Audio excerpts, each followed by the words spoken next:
Hello and welcome to our morning edition of Arirang News. We begin with these stories making the headlines at this hour. As Israel and Iran continue to launch strikes, U.S. President Donald Trump will now decide whether or not to join the conflict in the Middle East within the next 2 weeks. The second round of a supplementary budget bill this year, and the first of its kind under the Yi administration, has been drafted. The new budget, worth over $22 billion, includes cash handouts to all citizens. Rain pounded parts of South Korea this morning as the summer monsoon season begins here in the country. Heavy rain advisories and warnings are in effect in the capital region, with officials warning of significant rainfall through the weekend. The White House says President Trump will decide whether the U.S. will strike Iran within the next 2 weeks. The U.S. leader also reportedly says disabling Iran's nuclear site is necessary because of the risk of weapons being produced in a relatively short period of time. Our Lee Seung-jae has more. Amid growing speculation over U.S. involvement in the ongoing Iran-Israel conflict, the White House says President Donald Trump will decide within the next 2 weeks whether his country will strike Iran. Now, regarding the ongoing situation in Iran, I know there has been a lot of speculation amongst all of you in the media regarding the president's decision-making and whether or not the United States will be directly involved.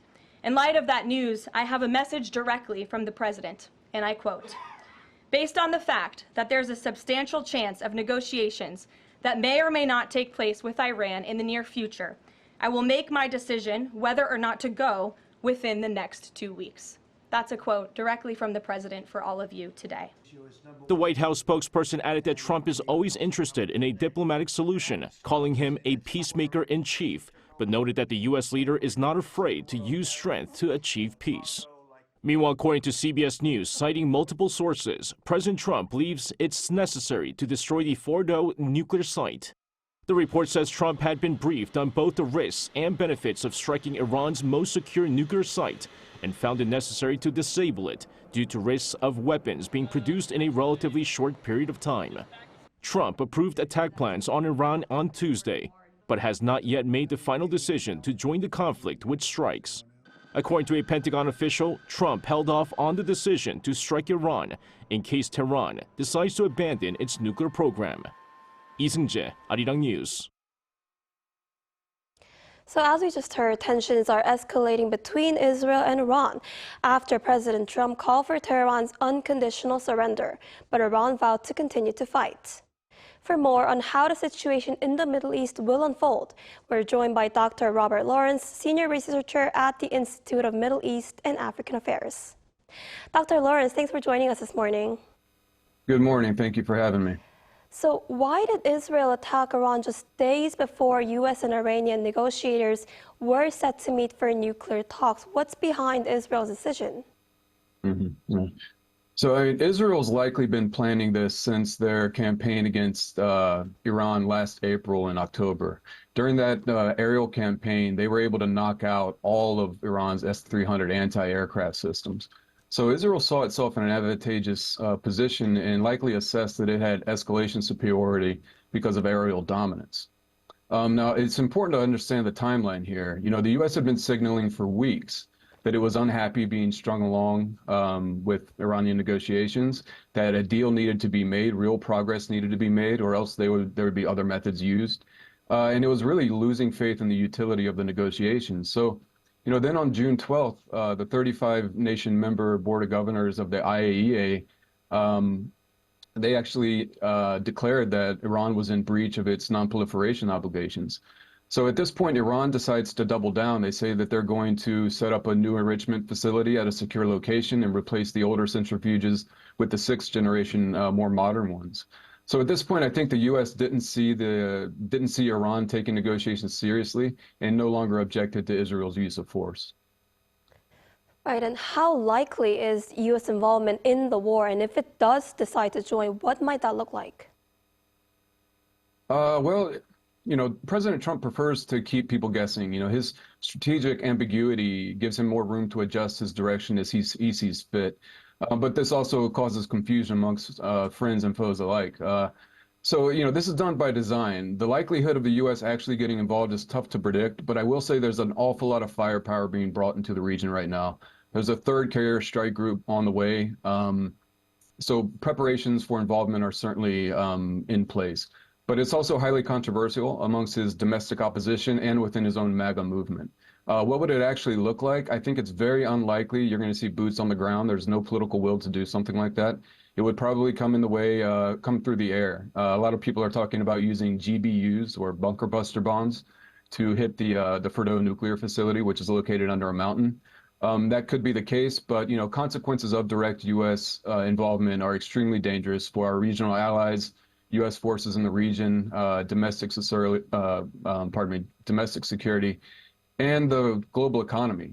So I think he's probably leveraging the threat of U.S. involvement to try to get Iran to make a deal. But this is also dangerous because if Iran calls his bluff, then he's forced to act. I see. And Trump also says the deal with Iran could still happen. Is Iran likely to engage in negotiations anytime soon, do you think?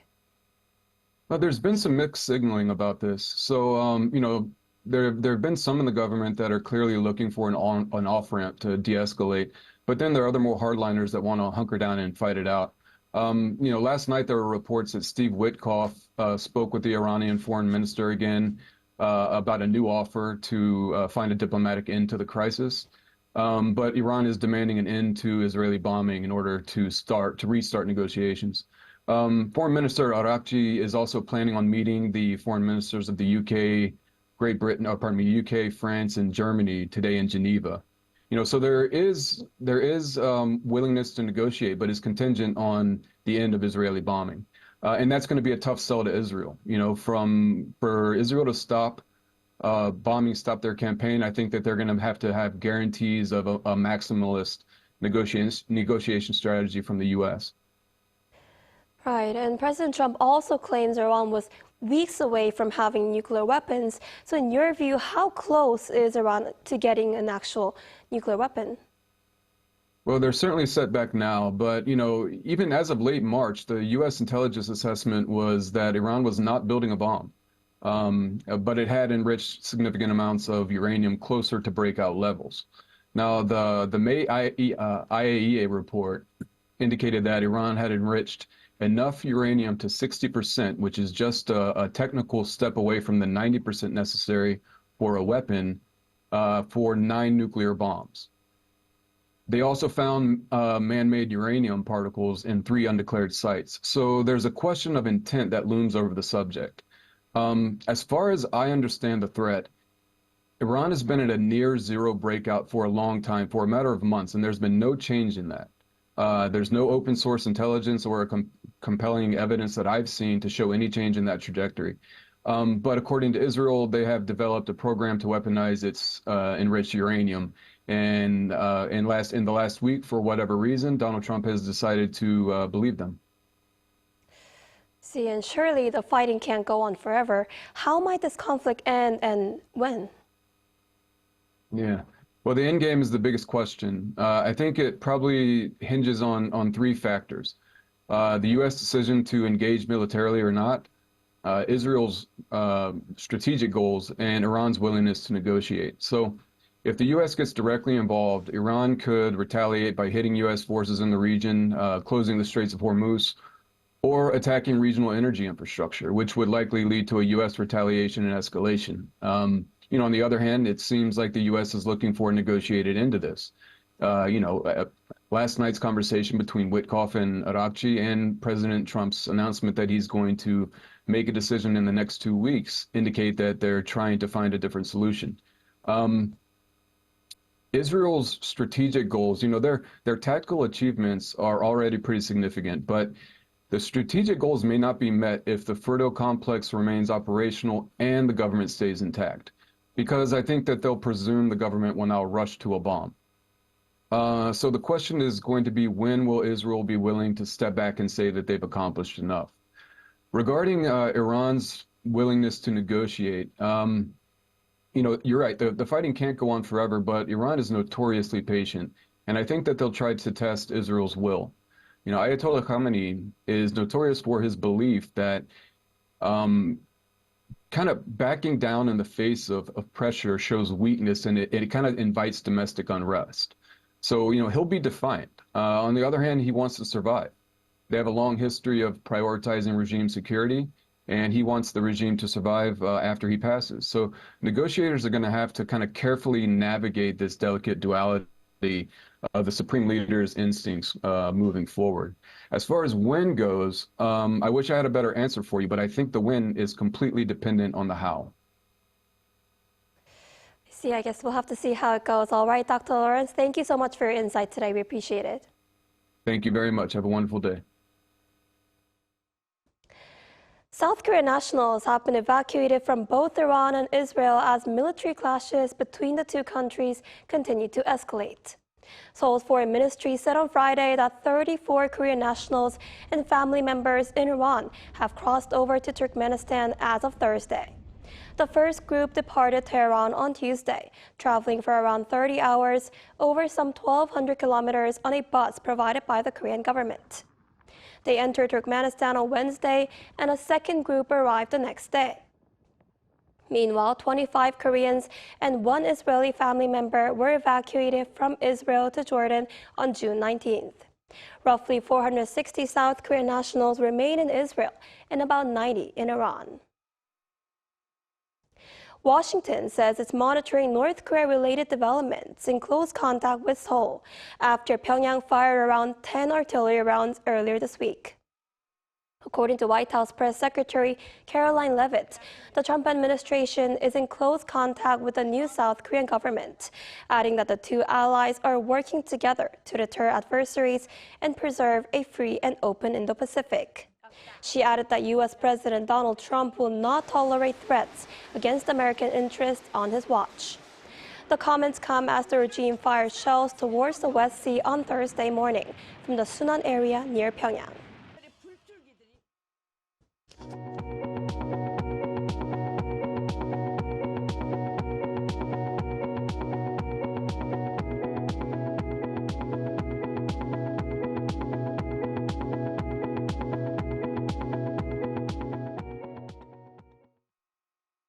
South Korea has drawn up its first extra budget under the brand new government, with the ultimate goal of stimulating economic recovery.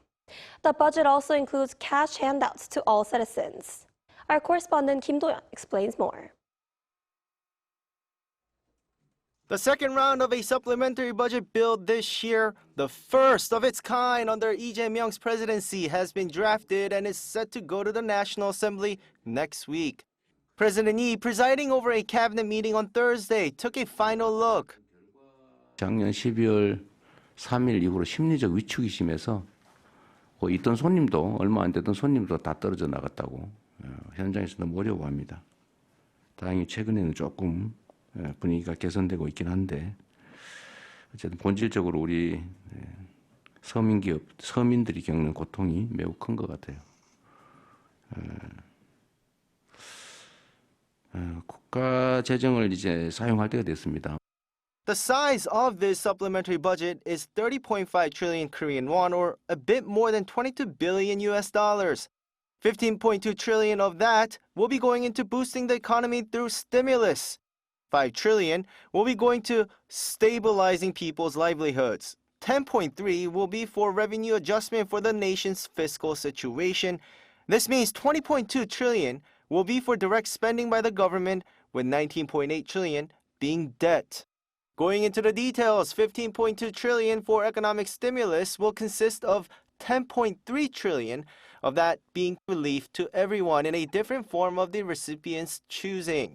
1 trillion will go into boosting discounts and other needed aspects. 2.7 will go into support for the construction sector, as it's currently one of the hardest hit industries with close links to the employment of working-class citizens. President Lee has been pushing for cash relief to everyone for some time now since his lawmaker days. But then conservative government have been saying a universal payout is not right due to the financial pressure on the nation's fiscal status, and selective support is better.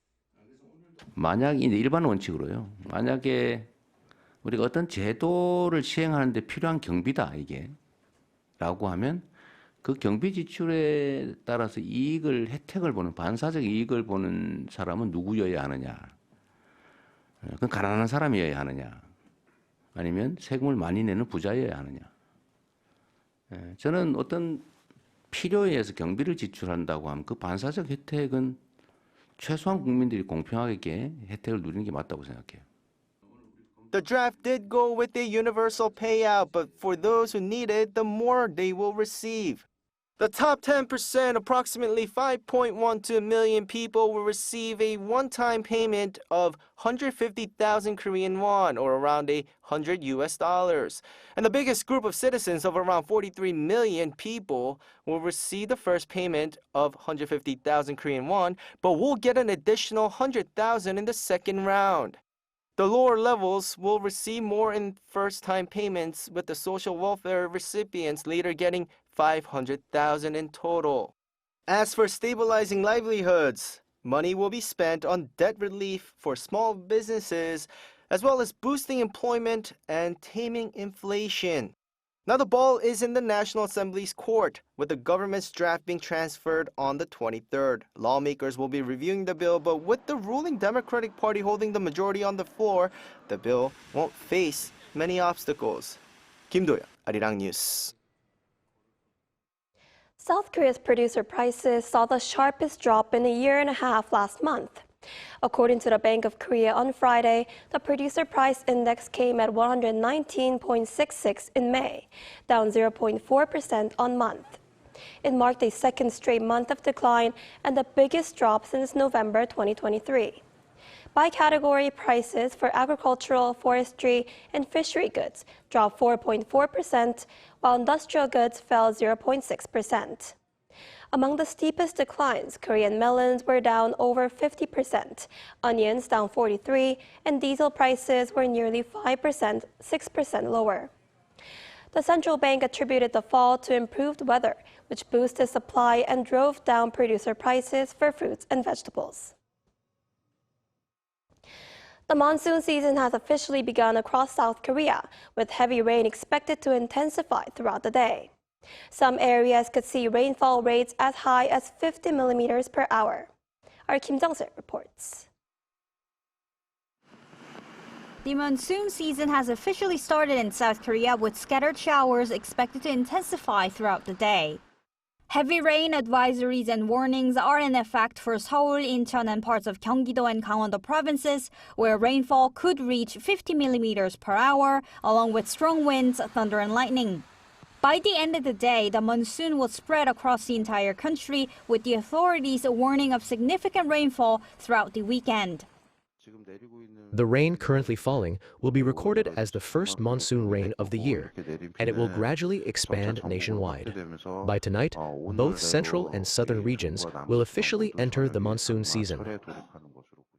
With rainfall expected to reach 50 millimeters per hour, authorities are warning drivers of extremely dangerous conditions.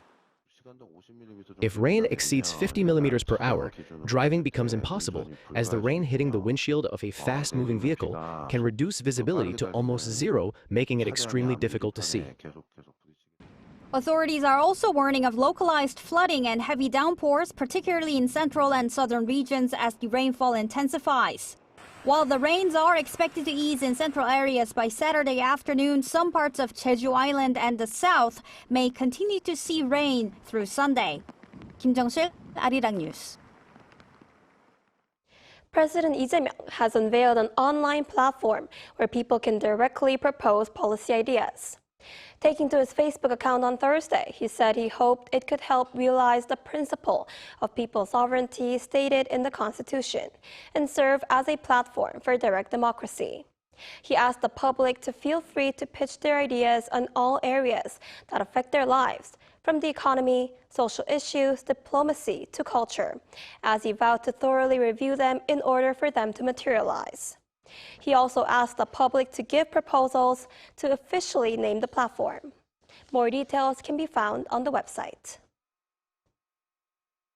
Japan's Prime Minister Shigeru Ishiba called on Korea and Japan to take a new step forward to an even brighter future as he marked 60 years of normalizing bilateral relations. This came at a reception hosted by the Korean Embassy in Tokyo, following a gathering hosted by the Japanese Embassy in Seoul earlier this week. Around 1,000 people attended, notably two former Japanese prime ministers, Yoshihide Suga and Fumio Kishida, and South Korea's Deputy National Assembly Speaker Chu Ho-young. Following his, quote, very productive discussion with President Lee Jae-myung this week at the G7 in Canada, Prime Minister Ishiba expressed hope for further development of ties, saying there are many areas for cooperation.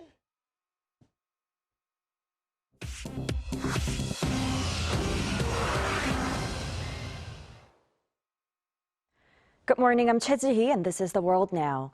Communities along Mexico's southern Pacific coast are working to recover after Hurricane Erick made landfall, battering Oaxaca and Guerrero with heavy rainfall and flooding. Erick reached the southern Mexican coast early Thursday as a Category 3 hurricane with 205 kilometers per hour winds, then weakened as it moved inland. The storm brought torrential rain reaching up to 41 centimeters in parts of Oaxaca and Guerrero, triggering widespread flash floods and landslides in the mountainous zones. Streets in the tourist town of Puerto Escondido are filled with debris and power lines are down. Around 2,000 temporary shelters were set up in the states of Chiapas, Guerrero, and Oaxaca for those who have left their homes. President Claudia Sheinbaum had urged people to stay home and advised those living in low-lying areas or near rivers to seek shelter. No fatalities or injuries have been reported. While cleanup and restoration are underway, Erick is expected to weaken further and dissipate by late Thursday or early Friday. Thailand's prime minister is facing political backlash and calls for her resignation after a leaked phone call with Cambodia's former leader Hun Sen. Prime Minister Paetongtarn Shinawatra apologized publicly on Thursday after enraged nationalist critics accused her of undermining Thailand's sovereignty and military by trying to appease Cambodia. On Sunday, Paetongtarn spoke privately with Cambodia's Senate President Hun Sen about easing border restrictions following border clashes on May 28th that left a Cambodian soldier dead. In the 17-minute call, which was later posted online by Hun Sen after a shorter version was leaked, Paetongtarn referred to him as uncle and criticized the Thai army commander overseeing the border, calling him an opponent. A major coalition party withdrew support from her government, leaving it on the verge of collapse. Protesters gathered outside the government house in Bangkok on Friday, calling for her resignation. Google has taken a significant hit in its legal fight against the European Union's antitrust penalty over Android's market dominance. On Thursday, the Advocate General at Europe's top court recommended dismissing Google's appeal and upholding the reduced $4.7 billion fine originally imposed in 2018. Regulators found that Google abused its dominance by forcing device manufacturers to pre-install Google Search and Chrome and by rewarding them for exclusive installations, suppressing competition, and limiting consumer choice. The original $4.98 billion fine was slightly lowered in 2022 to $4.7 billion by the General Court, which Google then contested. Pope Leo XIV conducted his first formal media interview on Thursday with Italy's state broadcaster Rai TG1 with a declaration that we must always promote peace. He emphasized the crucial role of dialogue and reason in resolving conflicts.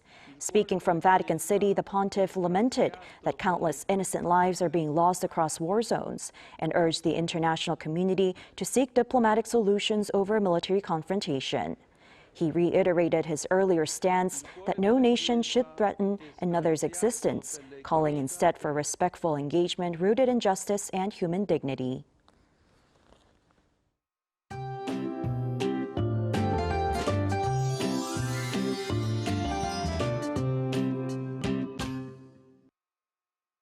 The monsoon season has begun with torrential downpours across the country. Intense rain clouds are passing over the capital area in northern Gangwon-do, dropping heavy rainfall this morning, with heavy rain alerts being issued in those areas, and winds will also pick up from this afternoon.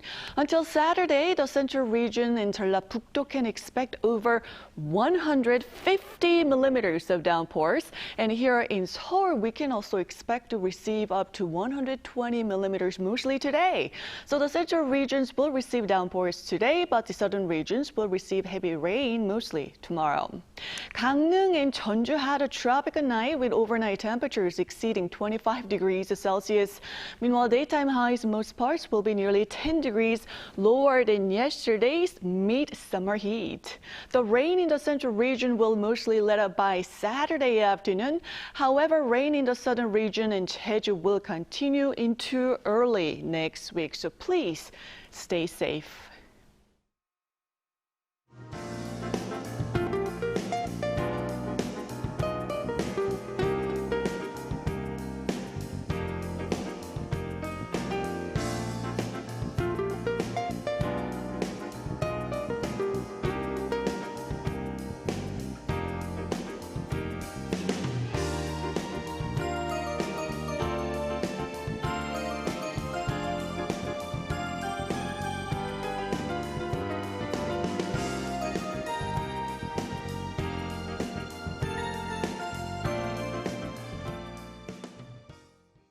Now that's all we have for this morning. Arirang News will be back at 5 p.m. Korea time.